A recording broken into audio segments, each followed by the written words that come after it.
can I ask you an honest question about representation and the last time you truly felt heard by the people that you choose to elect to represent you on a federal level? Do you really feel they have your best interest at heart when it comes to everyday issues that we're all concerned about, including the health of our pocketbook, access to health care, and a real fight on affordability and how we are going to afford the kitchen table issues that arise in every American household?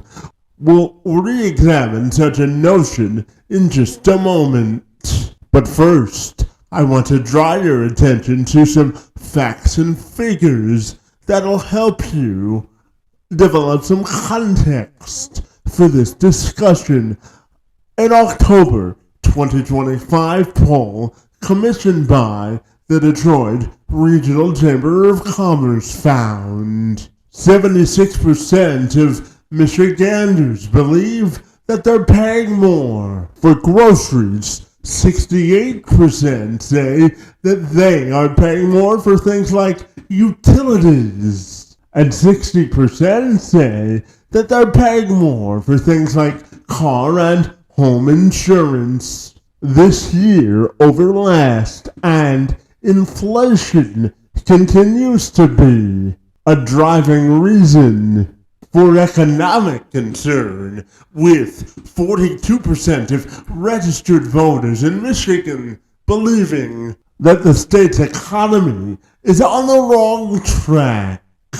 The top cited reasons for such a concern included the cost of inflation, the cost of goods, the lack of good-paying jobs, unemployment, and low wages, just to name a few. Meanwhile, according to the Marketing Research Group, recent polling and data suggests that 37% of Michiganders believe that the country as a whole is on the right track. Meanwhile, the majority of those surveyed across the state believe that America needs to take a different course of action. That's precisely why my friend Rachel Howard is running for the U.S. Senate. She's a Michigan native, an Army veteran, a mom of 4 boys, a Purple Heart recipient. She's making a run to represent the state on a statewide basis at the federal level because she believes that regular people still deserve a chance to run America. And Howard says that she's on a mission to ensure that the voice of Michiganders matters in Washington. And she joined me this week to discuss how she plans to get that done. I'm Kevin McShann. Let's have this conversation.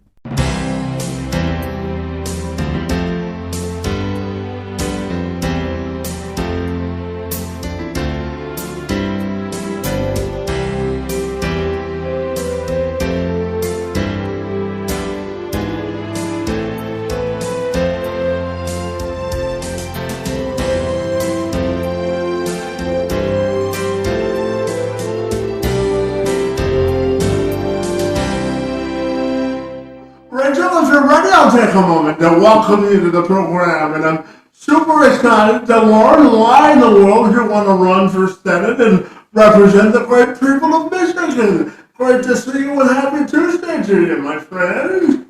Oh, and you as well. You as well. Absolutely. Now, Rachel, I wanted to start by asking you not only why you want this job as Michigan's next senator, but what do you think politics, as it's currently constituted, is broken, my friend, and how can we fix it? What are your thoughts there? Oh, why do I want this job? I don't want this job. If I'm 100% honest, I loved what I was doing before. I'm running for Senate not because I want to, but I feel that it is needed.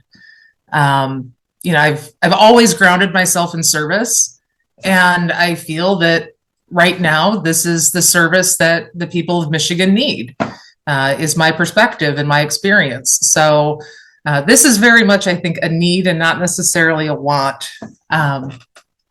But it's a very, I think, uncomfortable political climate that we're in right now, and have been for quite some time. I truly believe that we need to work on shifting really our attitudes and our perspectives of politics and of each other, whether it's the other side or it's our own party leadership. We really need to be holding people to a standard of respect, dignity, and really just common decency and common sense. So that is really the overarching theme of what I'm working to bring back into the political spectrum. Yeah, and I'm curious also to get your thoughts on what do you think politics as it's currently constituted is broken, because you look at Washington now, and I think it's become so territorial, whether you're on the right or the left or in the middle. If you don't agree with a certain political ideology, it's like people are so territorial in politics, and I'm curious to ask you if you think we could ever get back to a common middle or a common ground, my friend. I think that we have all forgotten that we're all here for the same reason. We're here because we believe in this nation. We want this nation to do well. We want the people of this nation to do well. And it's become so focused on the negative and those differences that we forget to see how many commonalities we have, and really bring it back to the things that impact absolutely everybody that we all believe and agree on. Start there. And I think we would find we have a lot less daylight between us than we think we do. If we just sit down and have conversations, right? Yes. Crazy concept. The art of actually compromising is a novel concept these days, right? Yes. I don't think that that heavy-handed polarization has done anybody any good. Well, I certainly agree with you there, my friend, and I know that you've served 14 years as a combat medic in the Army National Guard, with deployments to Afghanistan, followed by your clinical research work, my friend, in the VA, where you contributed to establishing one of the nation's first post-deployment respiratory health clinic, my friend. So you're the perfect person to ask about that experience and how it impacted your life, and how do you think we can have a better healthcare system for all Americans? What are your thoughts there, my friend? Yeah, I am incredibly grateful for my service time. It was 14 years before I was retired. My deployments to Iraq and Afghanistan were incredibly influential in my life, along with the other 12 years of service.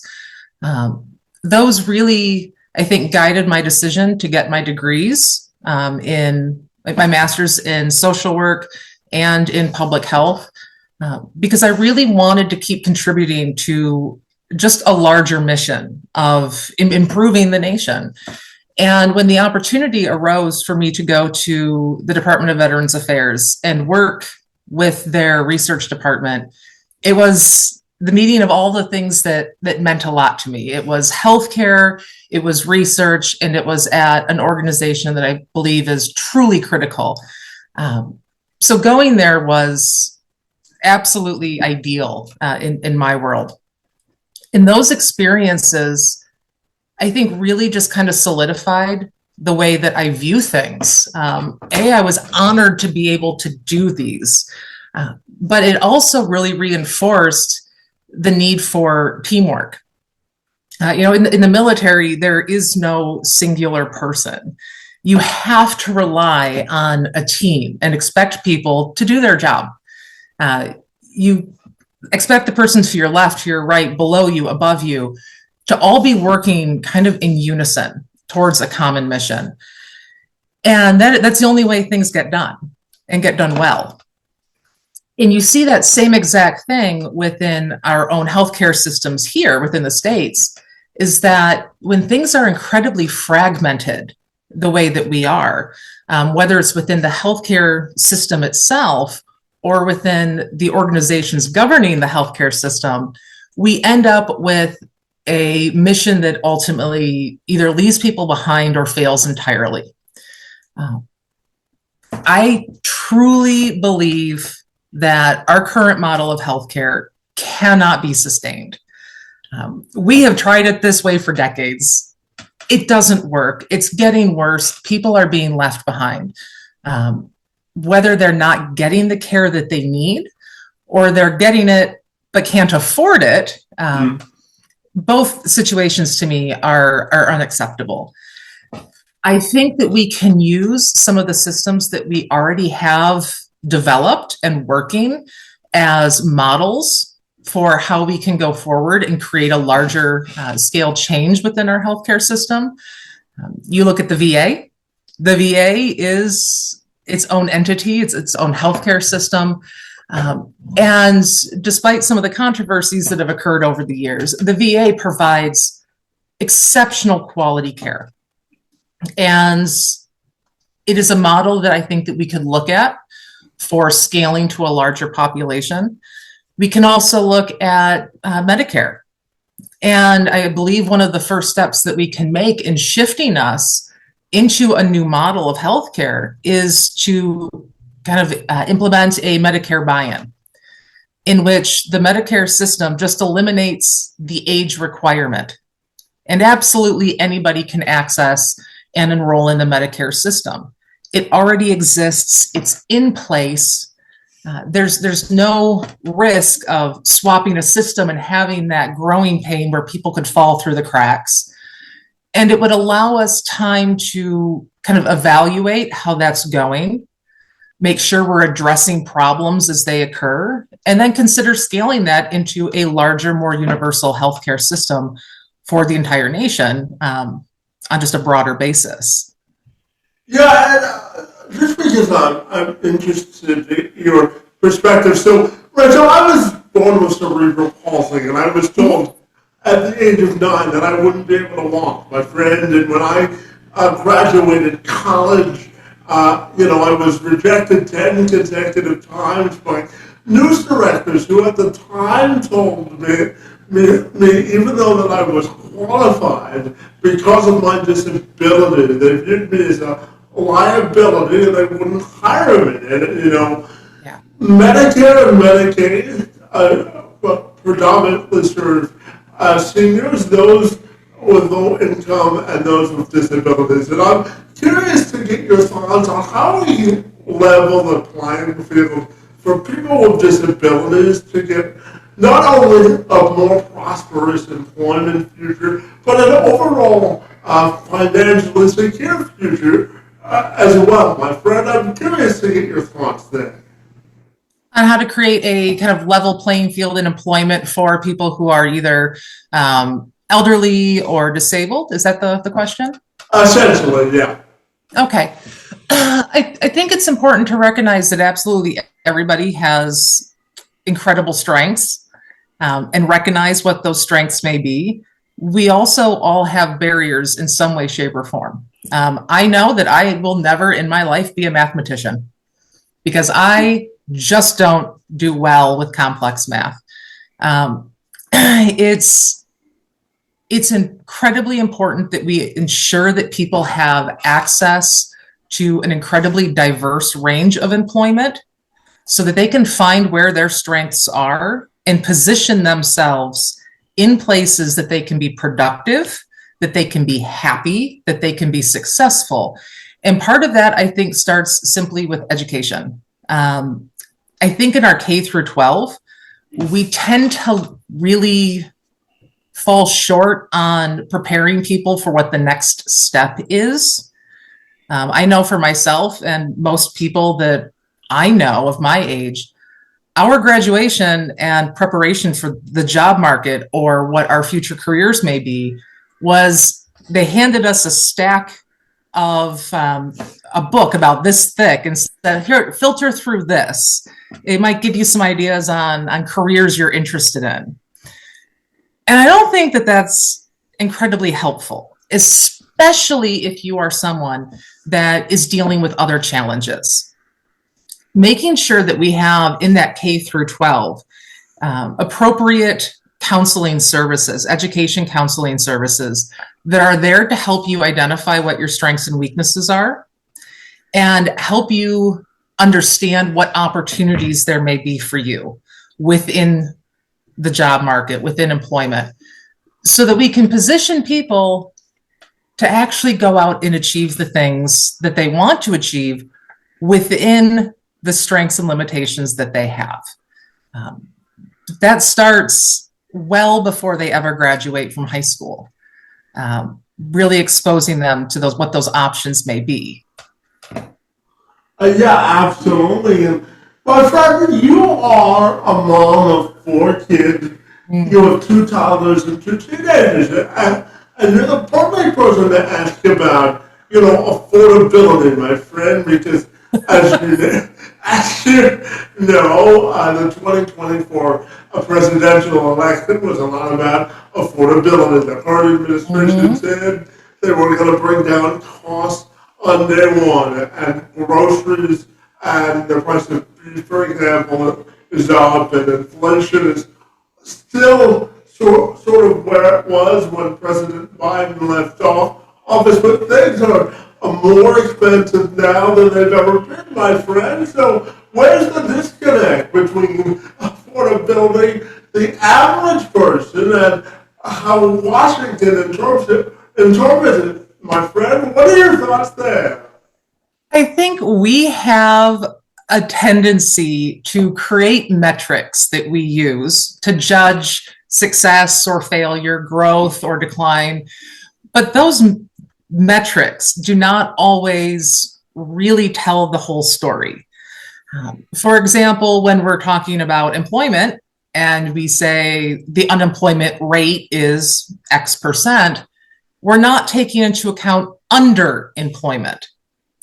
And when we're talking about the economy and cost of living and kind of that disconnect that we're experiencing, we talk about how the economy is doing great. That's what we keep getting told. The economy is doing great. And yes, the stock market may be doing well. It might be. But how many people in the US have the money to invest in the stock market? Not a lot. Not a lot. Not a lot. So who is really the ones who are doing well? It tends to be those who already have sufficient wealth to be able to invest. And really, that's not the vast majority of us. So when we're talking about economy, we really have to be taking into account what the vast majority of people are actually experiencing. And the cost of living is just astronomical in comparison to our wages. So it doesn't matter how well the economy is doing. If people's income is below their expenditures, their necessary expenditures, we're going to have that disconnect and we're going to be struggling. Yeah, absolutely. Rachel, I want to talk on the state level, and I want to talk specifically about the challenges that Michiganders are experiencing and the family sort of dynamics of running an everyday household in Michigan. And you say you're uniquely positioned to understand the specific challenges of Michigan families. So I'm curious, what are people across the state telling you that they're struggling with, and what specific changes, if you're elected, do you want to fight for on behalf of Michigan families, my friend? You know, Michigan has, any state has their own unique challenges. And I think one of the challenges that Michigan itself really has to deal with, and we have failed to do so sufficiently, is that the vast majority of our state is very rural.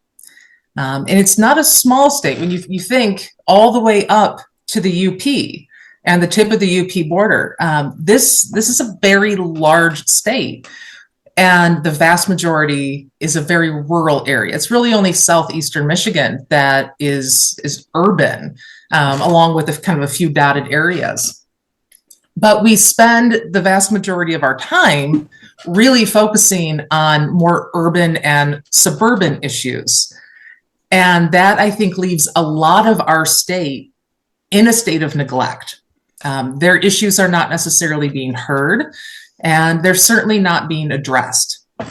So I think to a specific example of someone I met in the UP who had to drive 100 miles to get from his home to his place of work one way because he couldn't find a home near a good job that he could afford, and he couldn't find a good job near the home that he had. So he was stuck. He bought a house that he could afford, but it was 100 miles away from a decent paying job. And those are the things that are not uncommon stories in this state. It is not uncommon to hear that somebody has to wait 45 minutes to an hour and a half for an ambulance to show up at their home, only to then have to drive another hour to get to a hospital. You know, these things are critical infrastructure issues that we absolutely have to recognize, that really puts people's lives at risk. There's a hospital who just closed down their labor and delivery unit, and the closest labor and delivery unit was going to be a couple hours away. What do you do if you're a pregnant mother that's having a labor complication or obstetric complication? You know, these hours can truly be the difference between life and death. And for Michigan itself, I think one of the biggest issues we need to tackle is our healthcare. A lot of it is focused in southeastern Michigan and in a couple of the other urban centers throughout the state. But a lot of our rural areas do not have access to quality healthcare. I believe the last number I looked at, 5 of our hospitals are slated for imminent closure, and all of them are in rural areas. The losing of hospitals and healthcare in those areas just contributes to the economic depression there. You know, people don't want to move to an area if you don't have access to jobs and healthcare. Mm-hmm. So if you lose the healthcare, we're losing the population that wants to go there. Those towns tend to die a little bit more and a little bit more quickly. So I think that is one of the number one things that we really need to be focusing on in this state. Yeah, absolutely. And, you know, one of your other policy priorities is the cost of child care. You know, yes. WXYZ Channel 7 reported earlier last year that the annual cost of center-based child care in Michigan ranges from approximately $10,000 to over $12,000 a year for infants and toddlers, with family care potentially costing up to $9,000 on an annual basis or more. And according to their monthly expenses, it could range anywhere between $400 and $1,500, my friend. So tell me about what we're going to do about child care and making sure that parents can still work and make sure that their kids are taken care of across the state. What are your thoughts there, my friend? This is one of the issues that is incredibly near and dear to my heart. In part because prior to this, I was working full-time for the VA. I had 2 children in childcare, and I was losing money every single month because, all told, the cost of childcare, once you factored in taxes at the end of the year, we lost money every single month for the privilege of me to go to work. You do it in part because what happens to your career if you disappear for 5, 6, 7 years? Your career absolutely stagnates. So it became just this understanding that you bite the bullet, you have to suck it up and deal with it. We fortunately were able to do so, but every year you're falling further and further behind. I do not believe that we should be penalized for wanting or needing to work. We have to create a system that allows people to engage in employment. And one of the quick fixes, if you will, one of the easy things we can do to kind of start moving that needle is to make all childcare costs, whether it's daycare, aftercare, summer care, all of that can be tax exempt. Simply lowering your adjusted gross income so that you're not penalized directly for sending your children to childcare. It's not an end-all be-all solution, but it will provide a little bit of relief in a very short-term amount of effort. On the bigger picture, we have a number of organizations in Michigan, as well as some of our universities, that have been looking into this problem for years now. And they're working on developing models, understanding that the challenges that some of our rural areas face are very different than the challenges that our urban areas face with childcare.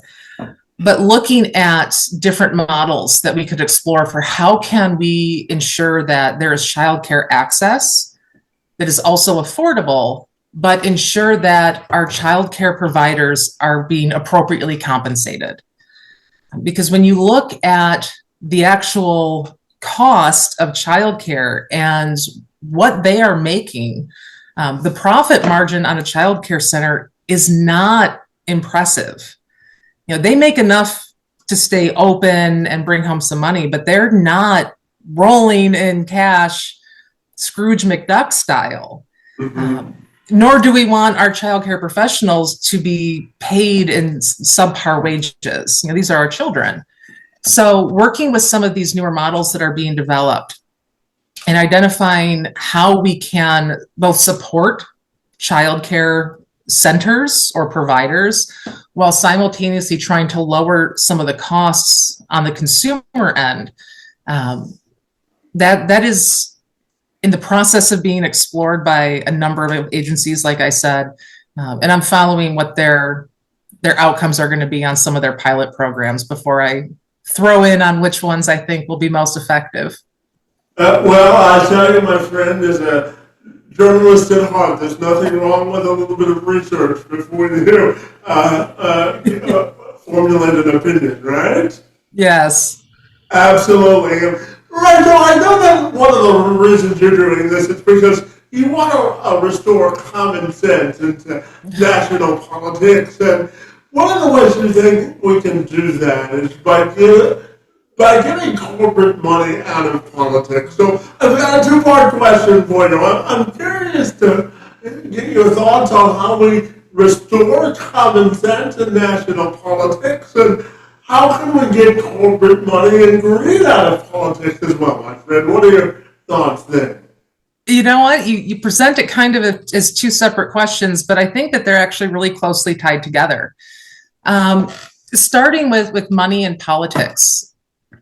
When you look at our current model of how things are funded within campaigning, it's a very broken model. You can have voters that donate, to campaigns and candidates, but more impactfully, you have corporations, you have PACs, you have lobbyists, you have a lot of special interests who are contributing large amounts of money to individuals that somewhat align maybe with their belief system.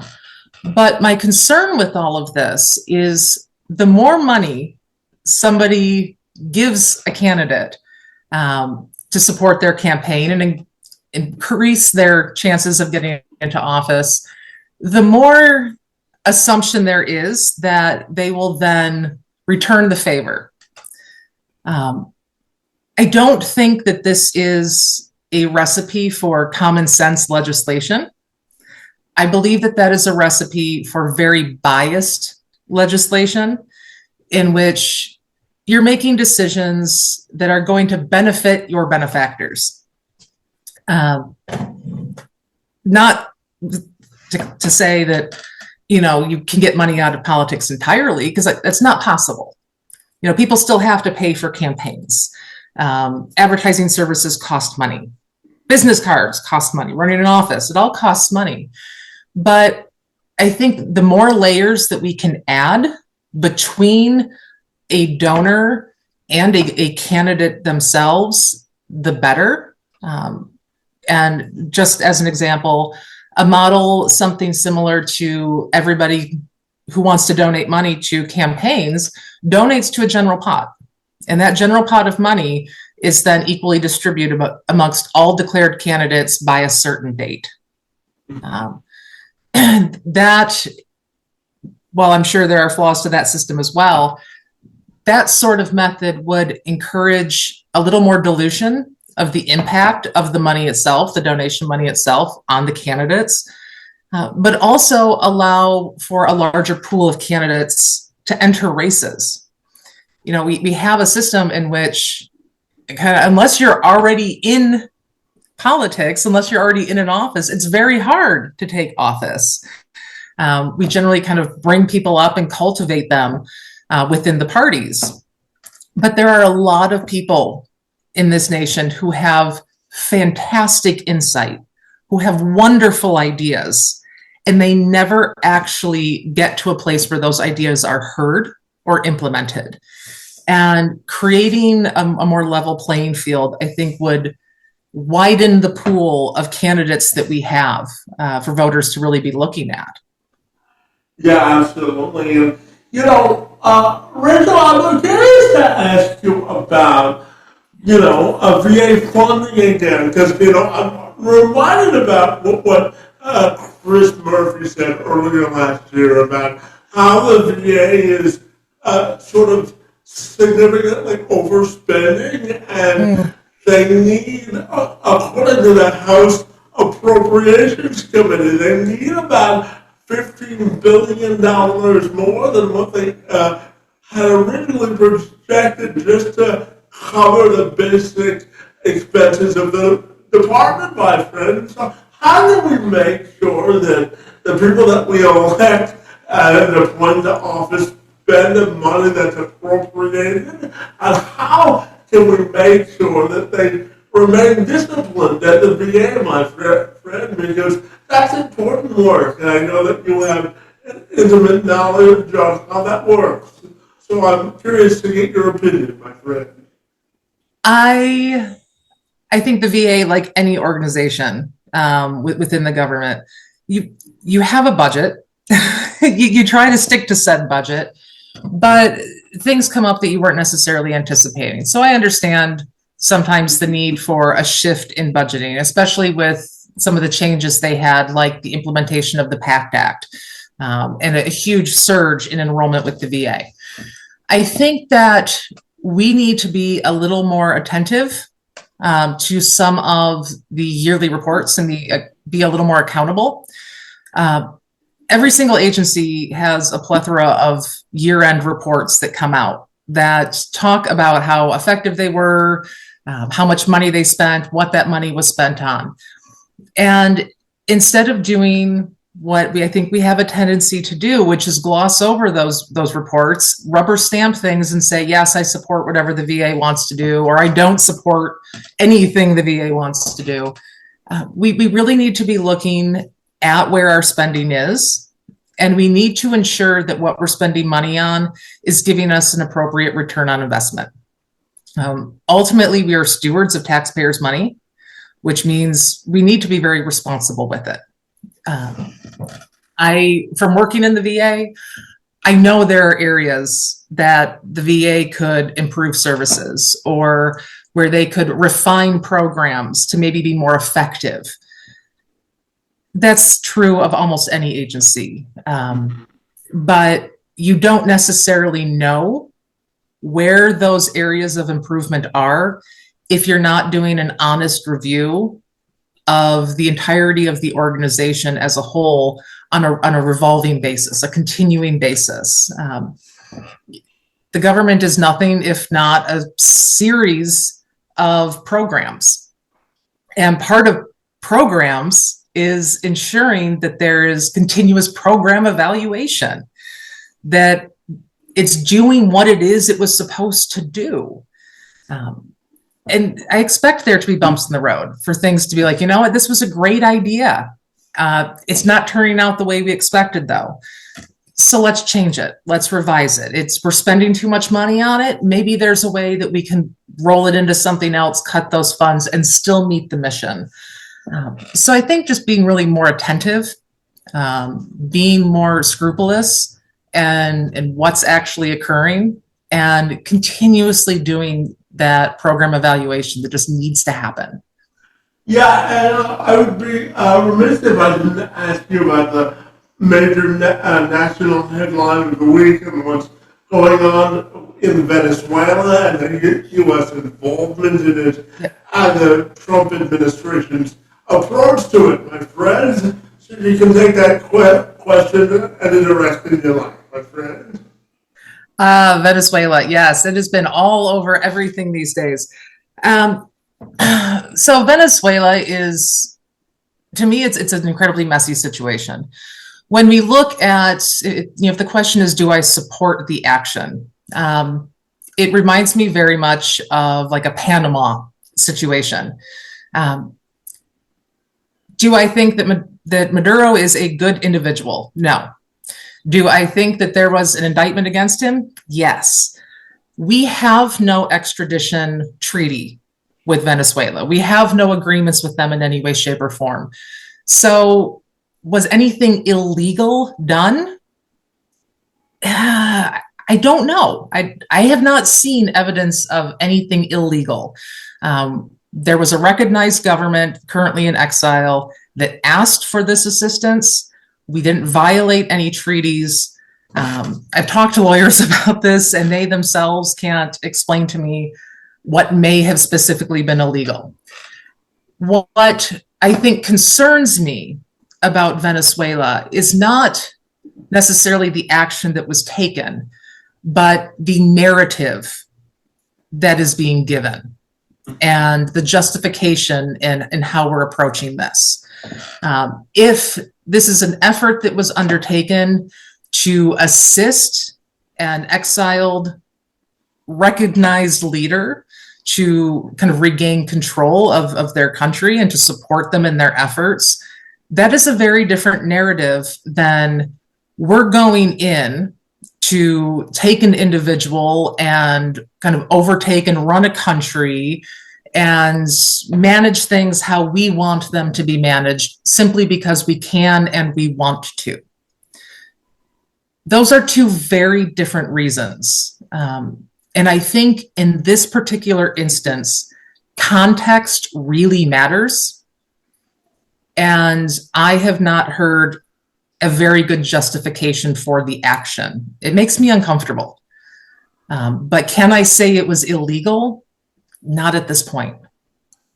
Well, time will certainly tell on that one, my friend. But I'm also curious to ask you, as you travel across the state and engage with everyday Michiganders, I'm wondering what they're telling you on what they want their representation to prioritize in Washington. And do you think Washington has lost sight in sort of representing everyday people? Because I know that's one of the primary reasons you're doing this. So I'm wondering your thoughts there. You know what's really interesting is regardless of who I talk to, what party they align with, whether they don't align with the party, almost across the board, there is these common themes. And those themes are kind of these kitchen table issues. They are the job market, they are cost of living, access to affordable housing and food, national security. Those, your childcare, your healthcare, these kind of kitchen table core issues, the things that we are interacting with every single day. Those are the ones that almost everybody has concerns about, which I think really just tells us where we need to be prioritizing our focus and our energy. Since this is across the board, this is not within kind of one demographic or another. And I think that's where we're going to kind of get the biggest bang for our buck, if you will. We're going to create the most positive impact by addressing these systems that are not working appropriately, but that really impact people's everyday life in countless ways. Yeah, absolutely. And I also wanted to talk to you about reproductive rights. You know, in 2024, the Pew Research Center, they released a study that said 63 to 70% of Americans support legal abortions in all or most cases where it's necessary, my friend. And I'm curious about how we can restore reproductive rights to give women autonomy again over their own bodies. What are your thoughts there, my friend? Yeah, I'm very much a believer that nobody needs to be in a medical exam room aside from a patient and their doctor or their provider. The government doesn't belong there. This is not for other people to really decide on. I fully support legal abortion. We have to have that as an option for people. I think one of the ways we can really work to address that being an option that stays accessible is to take a look at those numbers that you listed again. That is about 70% of people support this. Yeah. That is far more than just the far left. That is more than the left and some of the middle. That is a significant portion of the United States, which says that most people believe this is an appropriate medical care that should be accessible, medical procedure. But what people don't like necessarily is maybe the frequency or how it is used. Mm-hmm. I think going back to kind of President Clinton's, safe, accessible, and rare is a really good mentality to have. I think focusing again on earlier education and accessibility to things like birth control to minimize the need for people to have to make that choice. That's not a choice anyone should be making lightly. So if we're able to remove that as an option, if people never get into that position in the first place, so much the better. So I think putting our time into education and access to contraception and birth control is step one to really reduce the need for abortion. But we also have to look at our larger child welfare systems and our adoption processes, because one of the commonly used arguments against abortion is, well, just give them up for adoption. Well, if somebody can't afford a child, we have a problem because they can't afford to have a child. Why can't they afford to have a child? Second is, if they are going to put a child into a system that is already underfunded, that is already under cared for, and very overwhelmed, what is the life of that child going to be? They don't know. They can't guarantee that child would have a good outcome. So people don't necessarily want to utilize that as a route. Mm-hmm. Our adoption industry is expensive. It is drawn out. There are a lot of instances of discrimination depending on the agencies. So I think there's a lot of room for us to address both the frequency of abortion as well as increasing the positive outcomes of other alternatives, so that it's less frequent and your alternative options really just have a better chance at a positive outcome. But abortion itself has to remain an option for people. Mm-hmm. And I'll get three questions left for you. The first, I wanted to revisit affordability in this context. Before we ended last year, the Urban Institute, Rachel, reported that 75% of Americans find it difficult to afford basic goods and services, and 80% are also concerned with daily living costs, and finally, 66% of Americans believe that for everyday people, the economy isn't performing well. So I'm curious your message to Michiganders about their everyday living expenses and affordability, and how we can meet people where they are when we talk about the cost of things in everyday living. What are your thoughts there? Well, I think this goes back a little bit to some of the other questions that we kind of touched on. That these are the issues that the vast majority of people are concerned about. This is their priority. It doesn't matter what side of the aisle you come from or the demographic. These are the core concerns of the voting population. Second is that this is not occurring in any specific geographical region. This is nationwide. And what we need to recognize is that it's not a single system that is contributing to this. It's the food industry, it's the housing market, it's the job market. So there is no one easy fix. As much as we may want there to be, there is no quick fix for this. So we have to recognize all of the different areas that we are going to have to put a significant amount of effort into. Simple things like the tax exemptions for childcare are great, and they can kind of help ease the burden a bit, but they don't solve the problem. So looking at the larger problems that we have, looking at food costs, we have a situation, and I'm kind of channeling Teddy Roosevelt here. We have a situation in which we need to recognize the existence of essentially monopolies and trusts, and really address that elephant in the room, kind of the demise of the smaller farmers and agriculturalists. Second is housing market. It sucks.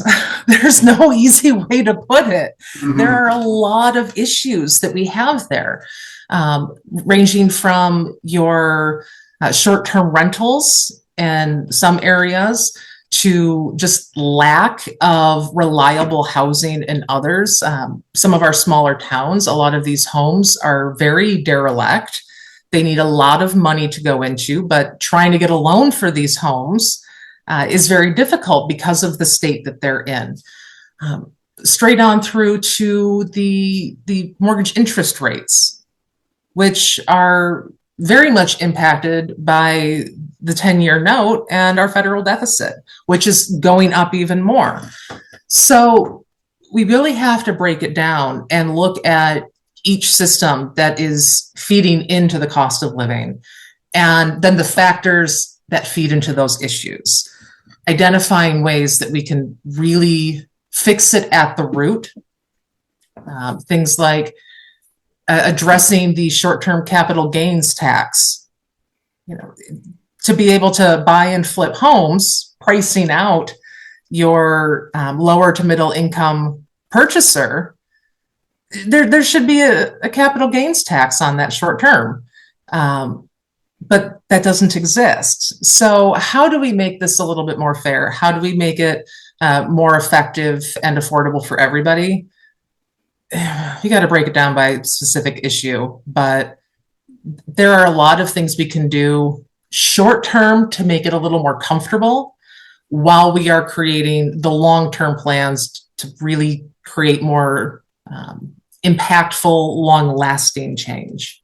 Yeah, absolutely. And I want to return to international politics for just a second because, the Pew Research Center in May of last year, they released a study that indicated that 52% of Americans today believe that America's standing in the world is sort of waning under the Trump administration's leadership and, the influence that they have in the world. In a March 2025 Gallup poll also found that 55 or 54% of Americans are just satisfied with the country's position in the world, my friend. So I'm curious, what do you think America standing on the global stage has taken a hit, my friend, and what immediately comes to mind when you hear those statistics? What are your thoughts there?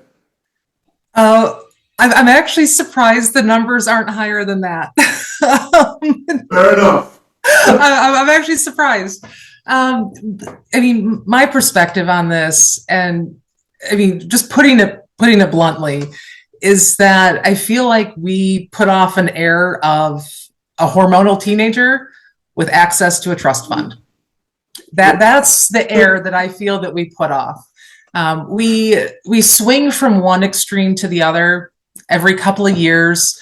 We are spending more time arguing over who caused a problem than finding ways to actually fix it. When somebody's caught doing something wrong or distasteful, our response is to point the finger and say, well, so-and-so did this first.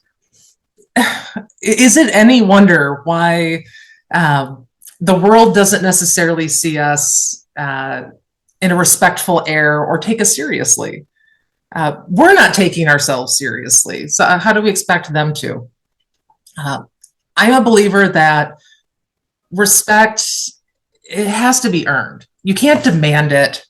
You can't force it. And you can't expect the world to respect us if we are not respecting ourselves.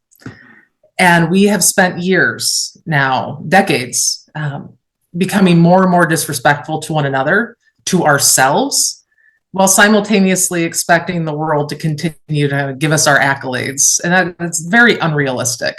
I think the first step to reversing this is really starting to hold ourselves accountable. And that's, everybody. If you can't get your point across without resorting to kind of juvenile name calling or gross accusations, you probably don't belong here. You need to step back from the table if you cannot get things across in a respectful manner. And when people do engage in that sort of thing, they need to be held accountable, both from their peers as well as, in this case, from voters. We need to be able to comport ourselves with dignity, with integrity, and really look at who we are as a nation, how we want to present ourselves, and where do we want to go on the world stage? Do we want to be a military country? Do we want to be innovators? Do we want to have a heavily supported population, or really focus on individual freedoms, every man for himself? Or is there a happy medium that we want to achieve? Do we want to be leaders in education, healthcare, technology, manufacturing? We need to know who we want to be so that we can have a collective vision of how to move ourselves forward. And I really believe that one of our problems is we've lost sight of how we see ourselves and who we are. We're a nation kind of floundering because we don't have a common vision anymore. How can we expect to get there if we don't even know where we're going? A direction, a compass without a direction is kind of useless, isn't it? Yeah, that's how it feels. Yeah, absolutely. What, Joe, I wanted to end on a two-part question because the success of Michigan depends heavily on the success of Detroit, and we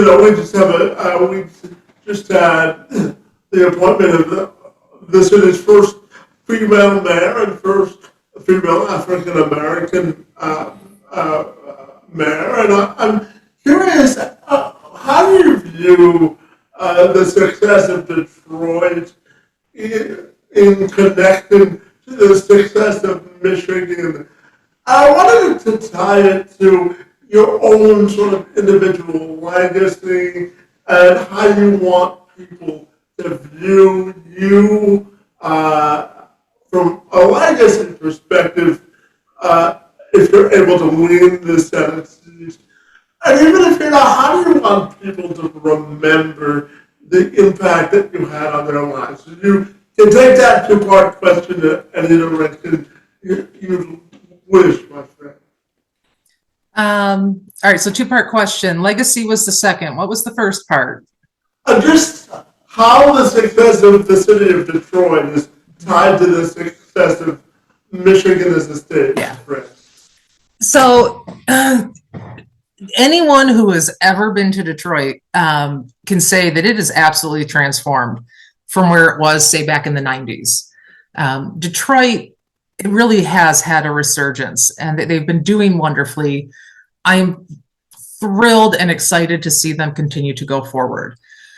I think that we can look at them as a wonderful series of lessons of what went wells, but we can also look and learn from the things that did not go well, to be able to apply those on a statewide basis.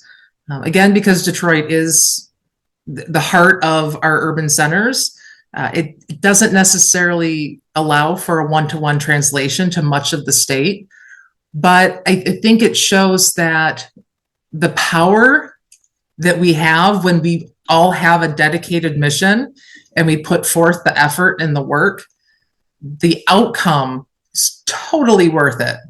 Because today Detroit is beautiful, it is thriving. Really, that was achievable only because people worked for it to be achieved. It didn't come just free overnight. When it comes to my legacy, I suppose I don't necessarily think about a legacy in terms of being remembered or admired in some way. I think about it more, did things work better because I showed up? You know, if I was able to show up and make improvements so that after I left, things went better for people, then I have succeeded. I'm less interested in making promises or in accolades than in knowing that people's lives simply got easier because of a policy decision that I was able to help with or influence. If I can leave behind a standard that our leadership can be competent, can be ethical, they can be steady, and that even when it's not flashy, it's working. That would be a legacy that I'm proud of. Yeah, absolutely. Ethics and politics can still go a long way, right? Yeah, a long way to go. You got a long way. Absolutely, my friend. And finally, tell me, my friend, if people want to get familiar with your platform and the policies that you're fighting for during this campaign and want to support you, what's the best way they can do that, my friend? My website is rachel4ussenate.org. I respond to anything that gets sent to me through the contact information on there, so people are able to reach out to me directly if they so choose.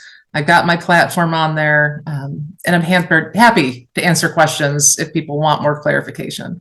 Well, absolutely. Well, I want to thank you for your commitment to public service and for engaging in conversation with me this afternoon, my friend. I want to wish you the very best of luck on the campaign trail, and I want to thank you for being here this afternoon. It's most appreciated. I appreciate you, Kevin. Thank you for having me.